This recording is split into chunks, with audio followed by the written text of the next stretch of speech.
بەهۆی بەستنی ڕێگەکەەوە کە گۆشەی شکانۆش بەرە و هەوراز ئەڕوات و شوێنەکە بەستوێتی هەرچی بکەیت سیارەکار ئەخلیسکێ بۆیە ئێستا کەوتومەتە ئەو چاڵەوە کە بەفرێکی زۆر باریوە و پێویستە کات هەوڵ بەم جەتایەکان تۆزێک پاکەمەوە چکە بەفرەکە بەستوێتی تاو شەختێ.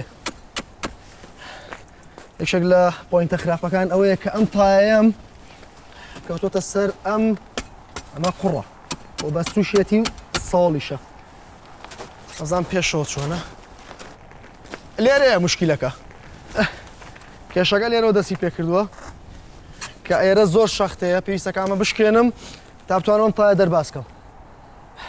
ئەمە پەیوەندی بە هێزی ئۆتۆمبیلەوە نییە، پەیوەندی بە ژیریەوە هەیە کە بتوانیت ئاستەنگی شوێنەکە لێک بیتەوە و بتوانیت بڕیارێکی گونجاو بیت. من ناچارم ئەم تۆزە بشکێنم بۆی بتوانم ئەم تایە دەرباز بێ لەبەرەوەی بە درێژای ئەمە نەچەقیوە لێرەیە. یەکێکتر لە مەترسیەکانەوەیە کە ئەم تایم لە بەردەکانەوە زۆر نزیکە کە ئەمەش مەترسی تەقینی تایە و شکانی ویل دروستەکە.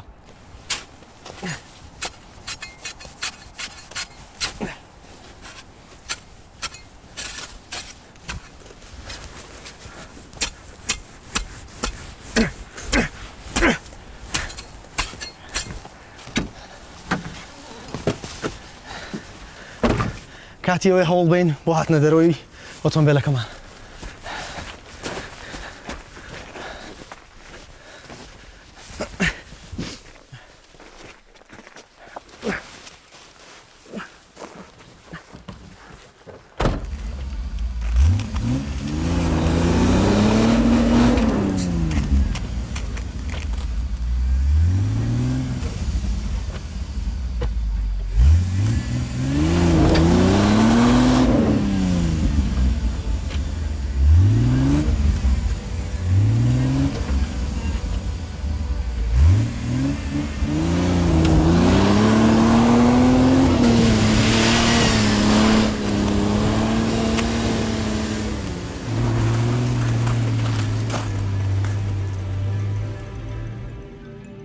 بەهۆی شوێنی جوگرافی و تایبەتمەندی ژینگەی سروشتی ناوچەکە و گونجاوی هەندێک لە پێکهاتە جیۆلۆجیەکان و دابارینی باران و بەفر بە بڕێکی تا ڕادەیەک باش وای کردووە گەنجینەی ئاوی ژێرزەوی لە ناوچەکەدا هەبێت.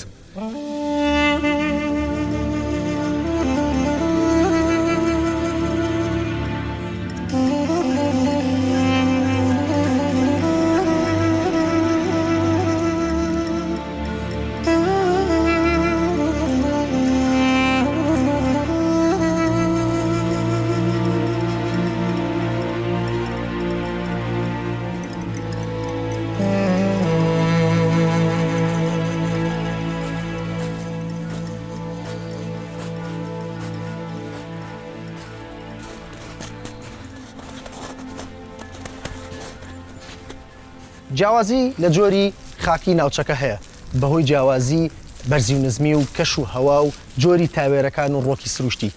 جۆری خاکی ئەم ناوچەیە دابەشکراوە بەسەر سێ جۆر. یەکەم خاکی هەردی شەقبوو بەردین کە ئەم جۆرە خاکە لە تەواوی ناوچەکەتا بڵاوە هەر لە باکوور و تا باشوور لە ڕۆژهەڵاتەوە تا ڕۆژئاوە. ڕێژەی کاربۆناتی کالیسیۆم تێیدا کەمترە کە سەدا 20 تا 45.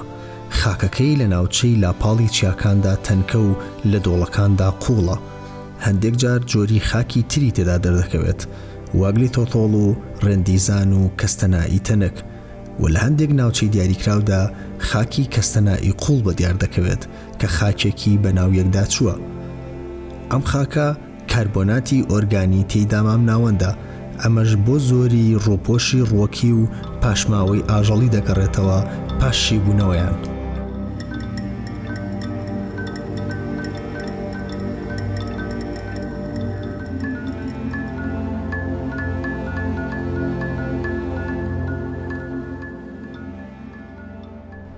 دووەم جۆری خاکی ناوچەکە پێی دەوترێت خاکی کەستەنانی تەنک و بەردەڵان و لێش کە ئەم جۆرە خاکە لە باشووری ناوچەکەەوە درێژ دەبێتەوە تا نزیک دامێنی چیاکە و بە لە هەمان کاتە بە چواردەوری شاخی کوڕەکاژاودا ئەم جۆرە خاکە هەیە.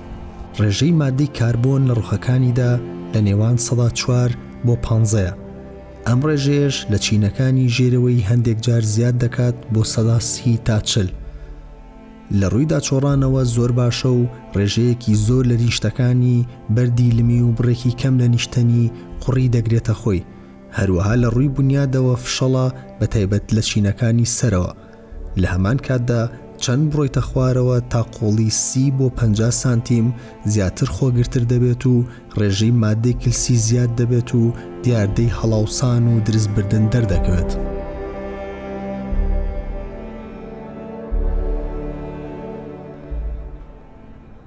سێهەم جۆری خاکی ناوچەکە پێی دەوترێت خاکی چیای هەرد کە ئەم جۆرە خاکە لەو ناوچانەدا دەبینرێت کە بەرزیەکان لە 1600 متر بەرزترا.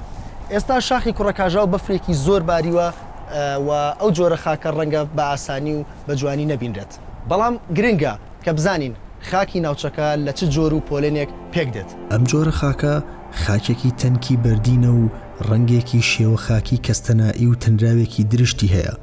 بەگشتی ئەم خاکە ڕێژەی مادەی کاربۆناتی کالیسیۆم تێدا کەمترە و ڕێژەکەی تەنها سەدا 15. زۆر جار بە خاکێکی خۆجی دەناسرێت. لەبەر وردبوونی لە تاوێرە بنەڕەتیەکانی ناوچەکە و ئەستوری کەمە.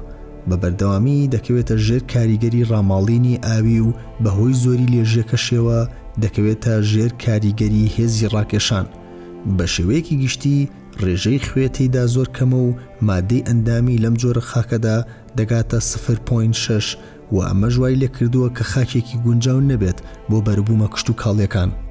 بەردەکانی ئەم ناوچانە لە جۆری بەیەکداچوون و بە چەماوەی سەخت و ئاڵۆز ناسراون. بێگومان چەماوەکان بەرزیان زیاتر دەبێت بە ئاراستەی ناوچەی شکانەکان کە باری تەکتۆنی ناوچەکە دەنوێنن.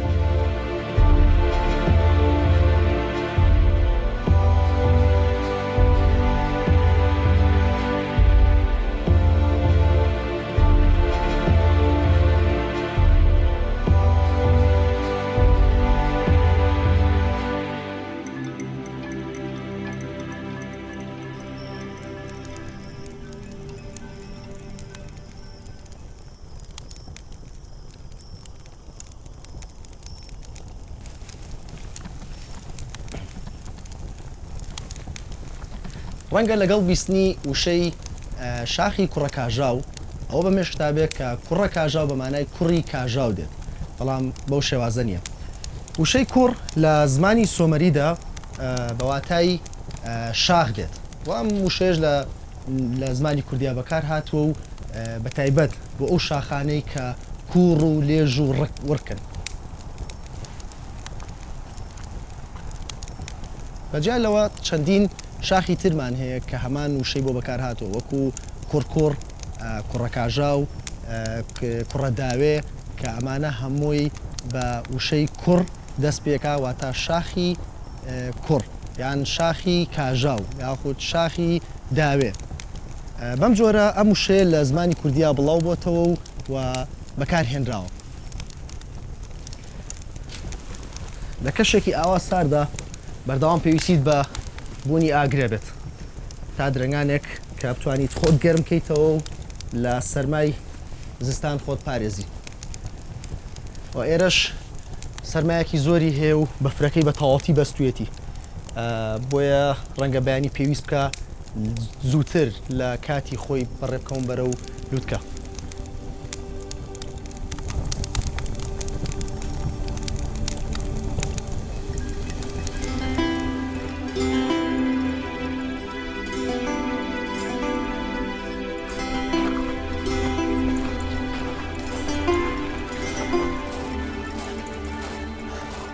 هەروەکۆم شۆ پێشبینیم کرد کە بەفرەکە بەست بێتی و ڕێگاکەم درێژتر بۆتەوە، چونکە نەمتوانی بە ئۆتۆمبیلەکەم تا کۆتا خاڵی شوێنەکەم بڕۆم کە لە نزیک دامێنی چیاکەیە، هەر بۆی پێویستی کرد زووتر دەستکەم بە چوونم بۆ شاخ. بەڵام دنیا تاریکیش بێت کارێکی باش نییە بچی بۆ شاخ، پێویستەکە تۆزێک ڕووناک بێتەوە ئەنجا دەستکەی بە گەشتەکەت. بۆیە پێویستیم بەوەشە ئەمڕۆ هیچ کاتێک بە فیڕۆ نێم، لەبەرەوەی پلانەکەم دوور و درێژە و کاتێکی زۆرم پێویستە بێ چوونم بۆ لووتکەی شاخ و گەڕانەوەشم ئەبێ لە کاتی گونجاوە بێ.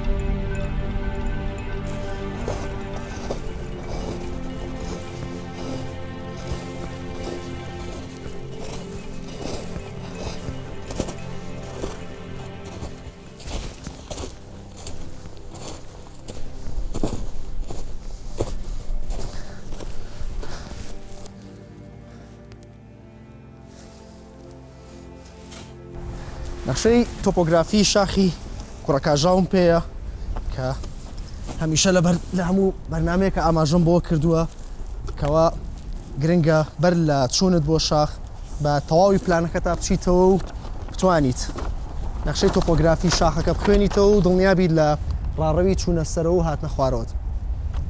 شاخی کوڕەکاژاو بەرزیەکەی 2225 متر بەرزە لە ئاستی ڕووی دەریاوە کە دەکەوێتە سەر سنووری قەزای شارباژێر و قەزای سەی سادق و دەکەوێتە سەر سێگۆشەی ناحیەی سیتەک و زەڵان و بەرزنجە.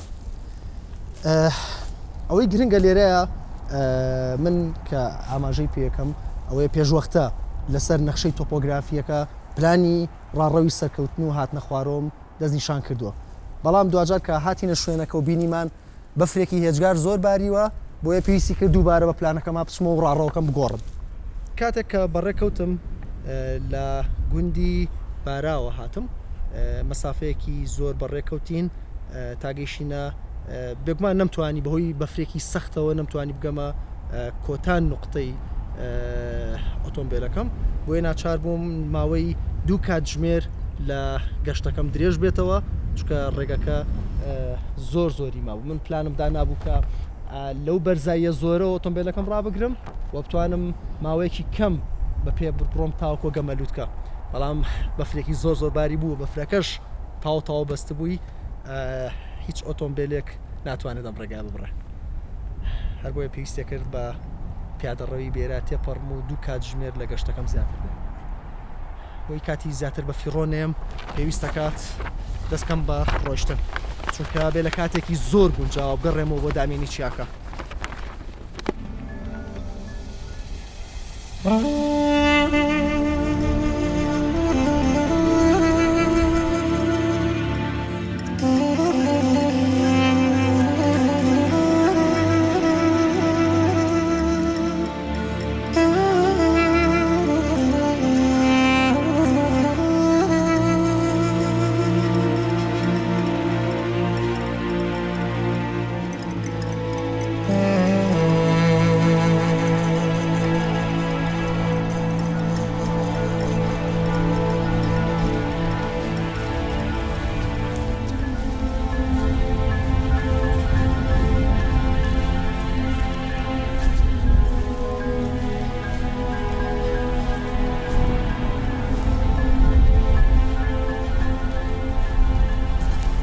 تایبەتمەندی لێژی گرنگە چونکە کاریگەری ڕاستەوخۆی لەسەر خزان و جوڵەی کەرەستەکانی سەر ڕووی زەوی هەیە و لە هەمان کاتە کاریگەری هەیە لەسەر دەستنیشانکردنی بڕی ئاوی ڕۆشت و لەگەڵ خێرایەکەیدا و جگە لەوەش یەشێک لە هەرە گرنگترین کاریگەریەکانی لەسەر شوێنی نشینگەی مرۆییەکانە و دیاریکردنی شوێنیان و گوندنشینەکان. هەر بۆیە ناوچەکە بەسەر 5 پشتێنەدا دابەش بووە. پشتێنەی زەوی زۆر لێش دەکەوێتە بەشە بەرزەکانی چیای کوڕەکاژاو و ئەم پشتێنەیە ناوچەی ناجێگیری تەکتۆنین. پشتێنەی زەوی لێش زۆرترین ڕووبەری ناوچەکە پێک دێنێت، لێژیان توندە و بەرزیان زیاترە لە 1600 متر. پشتێنی مەترسیدارن بۆ بەشەکانی زۆر لە چالاکیەکانی مرۆڤ و ناوچەی چالاکی کەوتن و هەرسهێنان و خزان.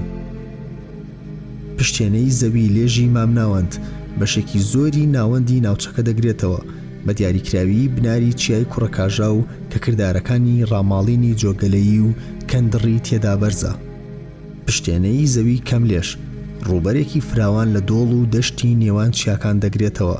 لە هەندێک شوێن زەویەکانی بەکار هاتووە بۆ کوشت و کاڵ و نیشتە جێبوون و بە شێوەیەکی چڕتر. پشتێنەی زەوی تەخت بە شێوەی چەند پارچە زەویەک دەکەوێتە نێوان دامێنی شاخی کوڕەکاژاو کە زەویەکی تەختە.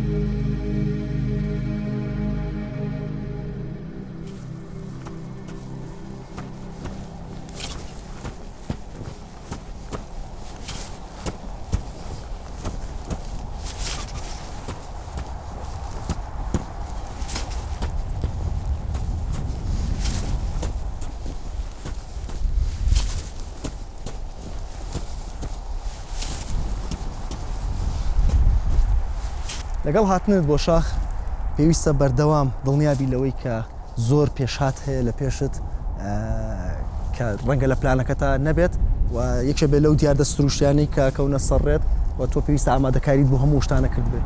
بە نمونە ئەم شوێنە کە بێگومان ئێرە بەردێکی گەورەیە بەهۆی بەفرێکی زۆر کەباریوە لە ناوچەکەیە ئەم جۆرە چاڵانە هەیە کە کەوتنە ناو واتە هەر ترازانێکی قاچ بۆ ناوە بە تەواوەتیەکی تە خوارە و تووشی پێکان تەکە.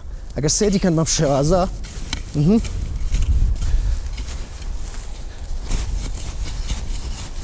ئەمە یەکێکە لەو مەترسیە گەورانەی کە دووچارێ بیت لە کاتی بەفربارین و لە شاخ.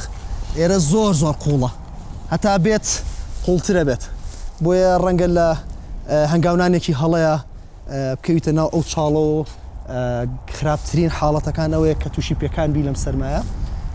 لەوە خراپترەوەیە کە قوڵیەکەی زۆر لەوە زیاتر بێ و دیار نەمێنیت. هەر بۆیە پێویستەکە بەردەوام ئاگاد لە هەنگاوەکانت بێ. زۆر گرنگە هەنگاونان چۆن بەرەو لووتکە ڕۆیت. گرنگ نییە بە چەندێک لووتکە بڕی بە چەندێکە ڕۆیت و بە چەندێکیتەوە. گرنگ ئەوەیە کە هەنگاوەکانت یەک بە یەکی ئامادەکاریت بۆ کرد بێ و دڵنیابیت لی. پێویستەکە ئاڕاستەکەم بگۆڕم کەواتە ڕەنگەم شوێنی منیش زۆر سەلامەت نەبێ. هەر بۆیە ئەم ئاڕاستەیە بەم شێوازە ئێرەوە هیچ سەلامەت نییە. ناچارم ئاڕاستەکەم گۆڕم لێرەوە.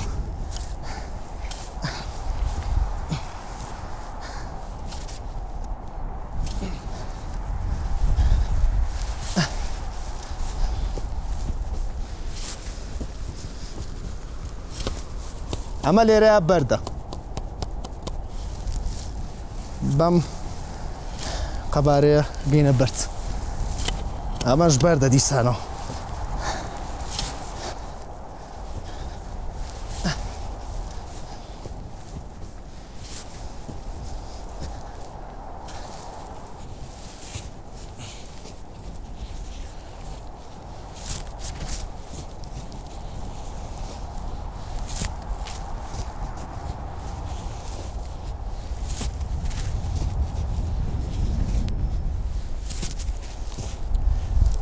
شاخی کوڕەکاژا و هەموو ناوچێکی شاخاوی ڕێژەی لێژەکەی بۆ چەند پێوەرێک دیاری کراوە کە زانایی بەناوبانگی جیۆمۆرفۆلۆژی کە ناوی زینکە ئەم پێوەرانەی دیاری کردووە. ئەم گۆشەی شکانەوە و ڕێژەی لێژیانە بۆ هەر کەسێک کە بیاوێ بچێ بۆ شاخ و گەشتێکی شاخەوانی بکە پێویستە ئەم پێوەرانە بزانێ چونکە کاریگەری تەواوی لەسەر پلانی گەشتەکەت و لەسەر چۆنێتی سەرکەوتنت بۆ شاخ و تەنانەت بەکارهێنانی پێداویستە شاخەوانیەکانیش هەیە. شاخی کوڕەکاژاویش شێوەی لێژیەکەی بۆ سێ شێوە دابەش کراوە. لێژی ڕووچاڵ بەشی ناوەند و خوارەوەی قەتپاڵ و لێژاییەکان دەگرێتەوە. شوێنی کۆبوونەوە و نیشتنی و کەرەستەی ڕامەڵراوەکان کە بەهۆی پرۆسەکانی ڕاماڵینەوە گواستراونەتەوە. لێژی ڕێک ئەم جۆرە بۆ دەناسرێت کە ڕووی لێژیەکە یەکسانە بەرزبوونەوە و نزمبوونەوەی زۆر تێدا بەدی ناکرێت. لێژی قۆقس ڕوا قۆقزەکان دەکەونە بەشەکانی سەرەوەی ناوچە لێژەکان دەناسرێت بەوەی لێوارەکانی ئەم لێژیانە بە شێوەیەکی لەسەرخۆ لێژ دەبێتەوە بەڵام لە بناری چیاکە لێژیەکە زۆر دەبێت. بەهۆی زۆری لێژی و تەنکی خاکەوە لە هەندێک شوێن لە ناوچەکەدا گرفت بۆ چالاکی کشت و کاڵی دروست دەکات.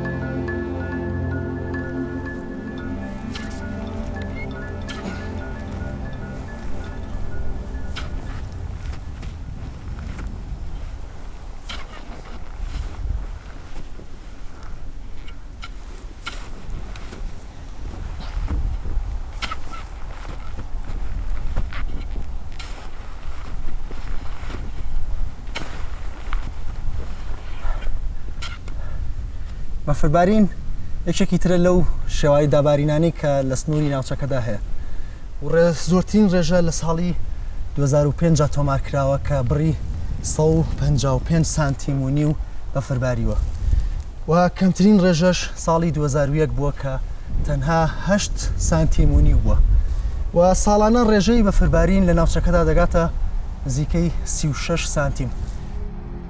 کاریگەری بەفر بۆ ڕاماڵینی کەرەستەکانی ڕووی لێژی سەمتەکان پاش توانەوەی بەفر دەست پێ دەکات کاتێک ئاوی نێو درز و شەقارەکان دەیبەستێت و پەستانی هەردوو لای شوێنی لاوازی بەردەکان زیاتر دەبێت کە دواتر گەورەبوونی درز و شەقاری بەردەکانی لێ دەکەوێتەوە.